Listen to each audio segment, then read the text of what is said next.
What's the biggest plot twists in history? After a grinding down of both Rome and Sassanid Persia in a titanic 30-year war, both sides depleted and exhausted, one wonders what will happen next. Will the war recommence in a few decades? Will one side collapse? Will the Christian victory cause conversion in Persia? Nope, an army of Bedouin will sweep out of the desert backwater to the south and annihilate the armies of both nations, seize half the Roman Empire and destroy Persia, irreparably changing the cultures of both. Definitely the miracle of the House of Brandenburg. So here was the situation. We're deep into the 7 Years' War. It's Great Britain and Prussia versus France, Austria, and Russia, plus minor allies on both sides. As you might be able to figure out, this was rather the pickle for Prussia. There was, if I recall, only 1 or 2 British armies on the entire mainland, and those were more concerned with defending Hanover, a dynastic possession, than helping their allies with actual troops rather than money. So Prussia, the smallest and weakest great power at the time, had to face off against Russia and Austria all by itself. Incredibly, they managed to do so for 5 years, but the cost had become very high. They lost, according to Wikipedia, 120 generals, 1,500 officers, out of 5,500, and over 100,000 men. In short, despite Frederick the Great's generalship, they were completely exhausted. Cue the most bullet event in history. The Russian Empress Elizabeth, a daughter of Peter the Great, died suddenly, and her heir was Peter III, her German-born nephew from her sister Anna. And this guy was Frederick the Great's biggest fanboy ever. He decides to save his hero, making peace with him, offers to become his ally, and orders Russian troops to march against the Austrians. So by pure luck, Prussia goes from potentially being destroyed to being completely saved. The Republicans in power hated Theodore Roosevelt, so they stuck him into the most powerless political position, vice president. Then McKinley got himself assassinated and made Roosevelt the most powerful man in the country instantly, and bringing in all kinds of reforms and change in the country domestically and internationally. Britain winning World War II and losing most of its empire within 10 years. Germany losing the war and becoming an economic powerhouse and dominating European politics a few decades later. Womp womp. An assassin tried to kill President Andrew Jackson. Not one but both of his pistols jammed. Not being happy with his attempted murder, President Jackson commences to beating the would-be assassin with his cane. This wasn't a light beating. He nearly killed the guy, and then in comes Davy Crockett, the king of the wild frontier, who killed him a bear when he was only 3, has to pull the president off the guy. Alexander the Great wanted to worship at a temple on the island Koti of Tyre. They wouldn't let him, as Tyre wanted to be neutral in the war against Persia. They asked him to pray at temples on the mainland. The twist? Alexander turns the ducking island into a peninsula and crucifies almost everyone in the city, selling the rite into slavery. Reason I remember this is because I read this amazing trilogy years ago about a guy and his friends joining Alexander's army. They spent every day hauling logs and stones to the ramp. Killing Julius Caesar because no one wanted an emperor. Augustus, Octavius, becomes emperor a couple of years later. When the Allied troops discovered concentration camps, imagine the absolute shock of realizing these places existed where humans were being treated so horribly. I think Band of Brothers did a great job showing this. Nuking Japan created anime. Battle of Trenton. Washington, facing the end of enlistments for a huge portion of his army come the 1st of January, decides to risk it all on a the 26th of December raid on the Hessian garrison at Trenton. He needs to cross the icy Delaware River, march his army to Trenton, and attack the veteran troops there. He believes the element of surprise is crucial. Unfortunately, loyalist spies have warned the commander of the garrison of the date and time of the attack. Washington's crossing of the Delaware is complicated by terrible weather, and his plan for a pre-dawn attack becomes hopelessly behind schedule. Even more disastrously, a group of 50 militiamen, not knowing of Washington's plan, attack a part of the garrison before Washington can attack. So not only will they have to attack during the day, but the element of surprise is lost because of the spies and the early attack. Except, the Hessian garrison believes that the early, unrelated attack is the one the spies warned them about. so they are not on alert when Washington attacks. The Continental Army wins the battle. The prestige causes more soldiers re-enlist, and the US eventually wins the war. A diplomat ducked up because he was tired and caused the massing at the Berlin Wall the night it came down. Gunter Schabowski was an East German diplomat who had just come back from Poland that night and was tired and overwhelmed. But he had to read an announcement about travel rules changing at a live press conference, and since he had just got back, he hadn't been fully briefed. The new rule was that Easterners could apply for a visa to go west for short trips, wait a few days from the announcement to apply and be approved. The announcement was in clunky language and started by saying stuff like liberalization of travel rules, blah blah, can now visit the west, blah blah. Schabowski was reading this for the first time on the air. Liv, a journalist asked, so when does this start? Wanting to look prepared, Schabowski said, immediately. Now, one applies at the border stations. This, of course, spread fast and caused people to mass at the wall, asking to go. There had been important protests before, but nothing in these numbers. Then, a border guard at the wall was preoccupied because he might have cancer and was waiting for his results. So, he didn't care enough about his job to stop people and opened the first gate. Probably not the biggest, but the recent one was those people raising like $400k for the homeless vet who gave the girl gas money, and then it turning out to be a whole scam, and the homeless guy turned on the couple turned on each other, and all of them have been arrested for fraud and whatnot. Probably that Genghis Khan didn't take over the world. Probably the time during World War I the Germans disguised one of their ships, SMS Cap Trafalgar, as the British liner HMS Carmania, and by sheer coincidence and bad luck the first ship they came across was the real HMS Carmania, which ended up sinking them. Then who was flickering the lights? Nosferatu.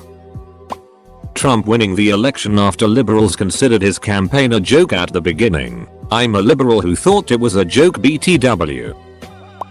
That for decades the US financed Islamic fundamentalists in Afghanistan to fight off the Soviets who had invaded the country. Eventually, it was the US who ended up invading Afghanistan and fighting Islamic fundamentalists there. The head executioner during the French Revolution, Charles-Henri Sanson, was the first executioner to use the guillotine.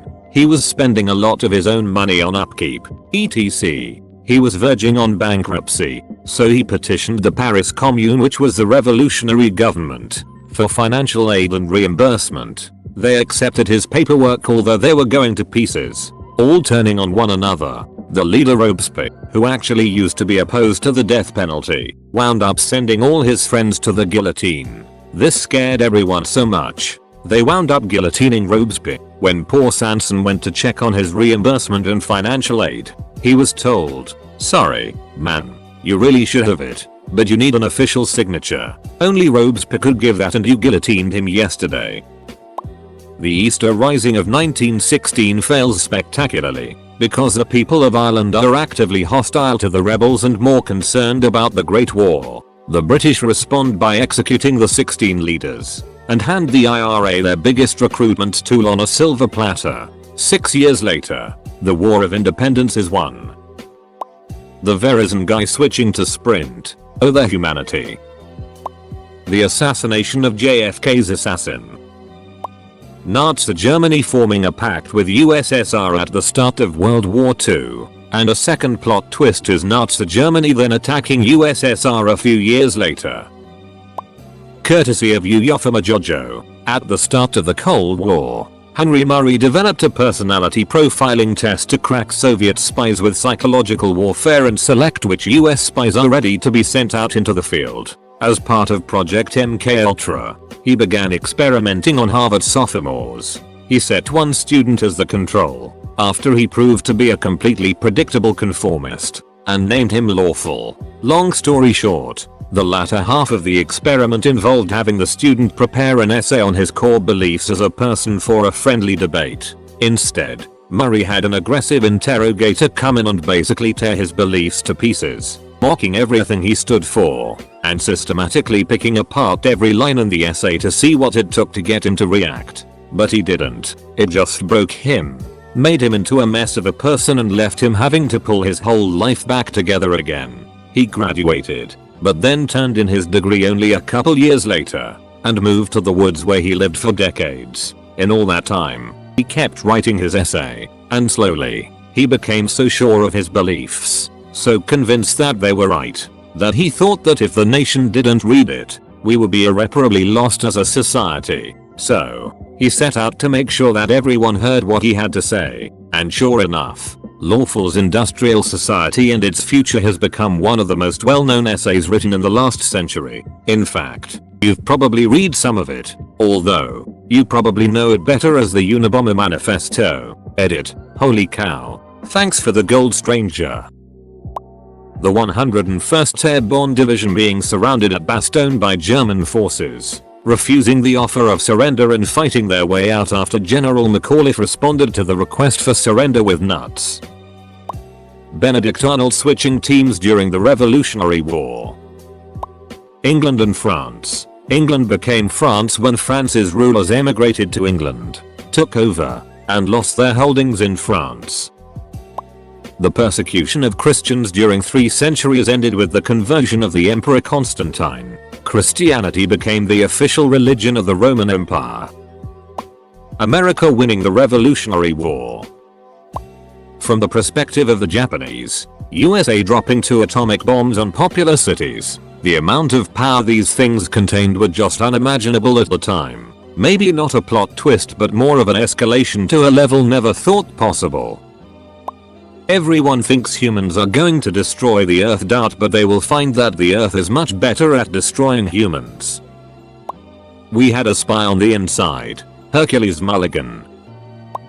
Franz Ferdinand driving by that dang sandwich shop. Edit. Pack it up. It's a lie. The Second Punic War. Like, who the hell would have thought of riding elephants into battle? Japan committing atrocities equally as disgusting and sometimes worse than the Nazis and getting away with it scot-free. They refused to even acknowledge several events that were well documented by various individuals of other nations in China and other Asian countries. When shall he cut the brakes of the van? Wildcard. The War to End All Wars had a sequel. Pope is forced out of Rome. Pope seeks help of Robert Guiscard, a Norman. Read. Recent Viking, who laid claim to Apulia in Italy. Guiscard succeeds in capturing Rome. His soldiers continue to drain Roman coffers. Pope is asked to send him away. Guiscard sacks the city. Hard. Romans so pissed that they exile Pope and he has to flee under the protection of Robert Guiscard. The First Crusade actually working.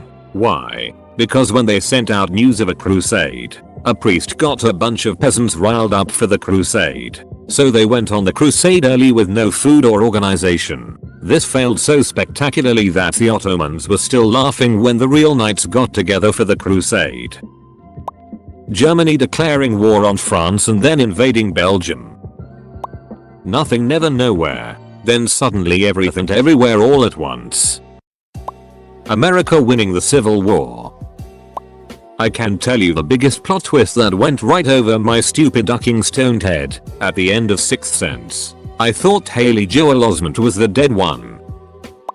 Poland utterly crushing the Soviet army at the Battle of Warsaw in the 20s. This stalled Soviet influence in Europe for another 20 years. The Roman Emperor endorsing Christianity. Never would have seen that one coming. US losing in Vietnam while using their military. Eventually, US won in Vietnam while using Levy, McDonald's, and Nike. Oil companies did initial research suggesting climate change, then deny climate change, yet also engineer their offshore oil rigs to withstand the effects of climate change.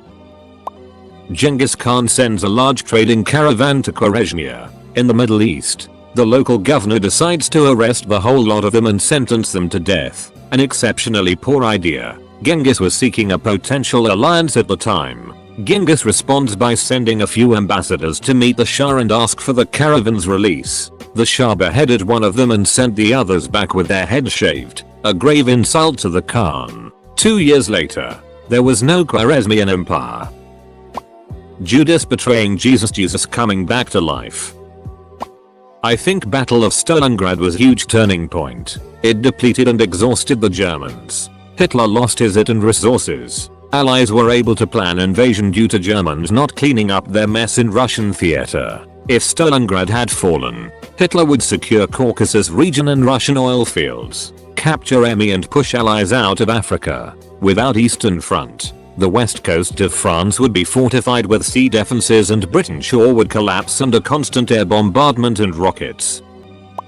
Order 66. It changed the universe forever.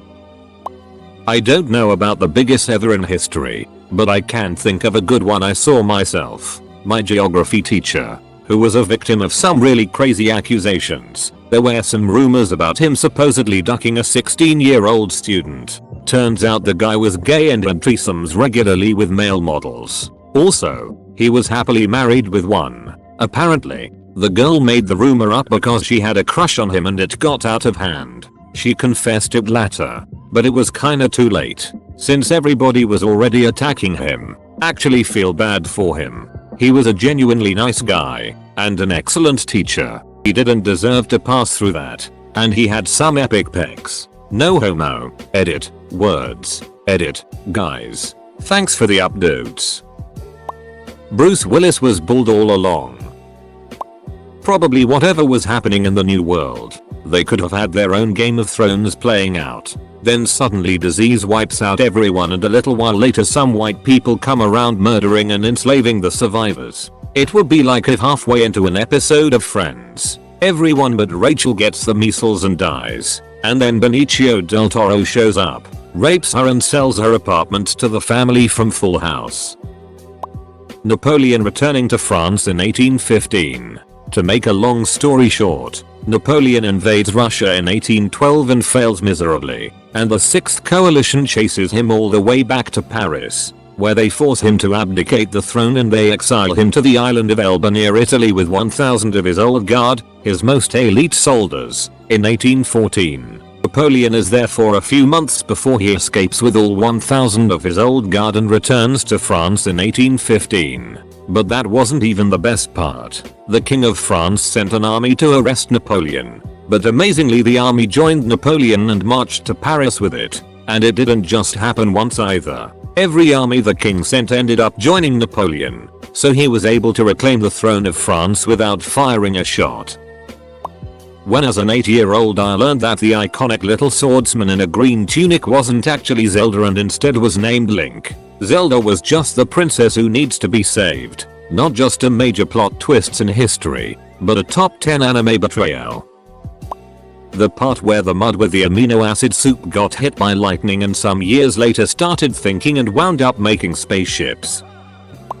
Early in World War II the Germans had developed a magnetic mine that was unsweepable and so powerful it could split large ships in two. The English had no idea what it was. They figured it was a magnetic mine of some kind but had no way to find them or blow them up without sinking their own minesweepers. They were literally helpless and these mines were sinking a ton. England obviously pretty heavily relies on imported food so this is a huge deal. Then, just about a week after they went into real panic mode, a German aircraft dropped a mine on land right outside of London. No big deal. The mines were supposed to detonate if they were at all tampered with. Only problem? The aircrew that dropped the mine had forgotten to arm it before dropping it. So a German aircrew literally dropped what was possibly the Germans' best chance to force England to negotiate on their enemy's doorstep. The English figured out how to set the mines off without touching them and later how to make their ships undetected by the mines. You should have gone for the head. Edit. Accuracy of quote. JFK and Hitler's girlfriend Inga Avad might have ended up in marriage if his father approved of her. His father didn't like how she was already married and that she might be a Nazi spy. 1 Bitcoin being worth $10k. During the Korean War the Marines' morale was at an all-time high despite the freezing weather and low supplies of food. Then the unthinkable happened. As the US was kicking ass they decided to continue advancing north on the Korean peninsula when the Chinese surprised attacked them. The Marines easily won the battle and the general commanded the invasion to continue. It was at this time the Chinese were hiking in the mountains around the Marines. Undetected, completely surrounding them. This left the Marines completely trapped with only one road back to safety. They couldn't even fight back because they were so fatigued. The Marines said all they could do was walk while being fired at, and every so often you heard a scream. This was the turning point of the war. In 1274 and Kublai Khan has run out of China to conquer, so now he's going to conquer Japan. His first attack fleet gets fended off by samurai, so they head back to China where they would regroup and plan a bigger follow-up attack. On the way back to China, the fleet gets sunk by a typhoon. It's 1281 and Kublai Khan is back. What does he want? Japan. When does he want it? 1281. I already told you that. He launches the second biggest naval invasion the world will have ever seen, as of 2018. First biggest, D-Day. And come to find out, the Japanese have blocked their beaches off with seawalls. He trawls around the coast of Japan looking for a place to land, and continues to do so right up until the day the fleet gets destroyed by a second typhoon. Those typhoons' names? Kamikaze. Plastic revolutionized everything from medical procedures to art supplies. There are so many things we do every day that would not be possible without plastic, or at least would be much more time consuming and difficult. Fast forward 50 or so years and the stuff is literally killing the planet at an alarming rate. Hitler was a major factor to most of our technological and medical advancements. Without all the rand going into that stuff to topple him, we wouldn't be where we are now. Modern history might not exist if one man hadn't caught food poisoning. After conquering Chinese and Muslim civilization, and then Eastern Europe, the Mongols made plans to conquer the rest of Europe. The Mongols estimated it would take 13 years, and planned to devote 120,000 soldiers to the task. Given their victory over Chinese and Muslim civilization, both far more advanced than Christendom Europe and fielding many more soldiers, and their conquest Eastern Europe with an expeditionary force of 15,000, Mongol victory would be almost certain. Then the Khan died of bad food poisoning. Ikits mentioned he was in the toilet for several days. Anyway, the Mongol generals withdrew to Central Asia to advocate their interests in the upcoming Khan election. The election was a mess. The Mongols were never united again, and Europe was spared. If Europe had been conquered, then it would have been taken back a few notches, and maybe the High Middle Ages never happens. So the Reformation and rapid social technological innovation never happen. The Enlightenment and scientific revolution never happen. This is the part that stresses me out. Nor does Europe dominate the globe for 400 years.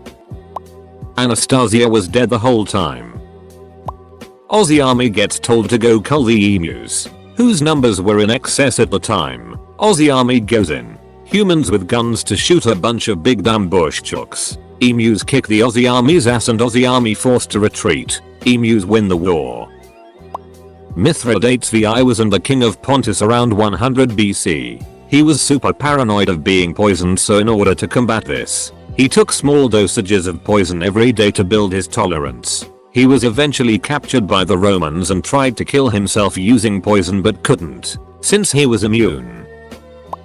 Kevin's dog is not dead from The Office. That Irish platoon who fought off 10,000 rebels during the Congo Civil War and during the 1960s, and on top of that the Irish were bombed, shot at, artillery and airstrike. Not a single person died. They surrendered because they ran out of ammunition. Siege of Jardoville. You are actually Darth Revan. Kota 1. Lincoln being a huge fan of Booth and inviting him to the White House, only to be assassinated by him. My dad came back from the grocery store with the milk after a hard-fought 18 years. That our parents are the tooth-free. When Hitler killed himself, that was a good plot twist. You just expect he'd go up in flames with a bang, but no. The Long March, you acute o grave o tilde. After suffering massive losses in the encirclement campaigns conducted by the nationalists, the Chinese Red Army made perhaps the greatest tactical withdrawal in history. With a force of a few thousand put together from remnants of surviving armies, they crossed mountains and rivers to escape pursuing nationalists, ultimately winning the Chinese Civil War.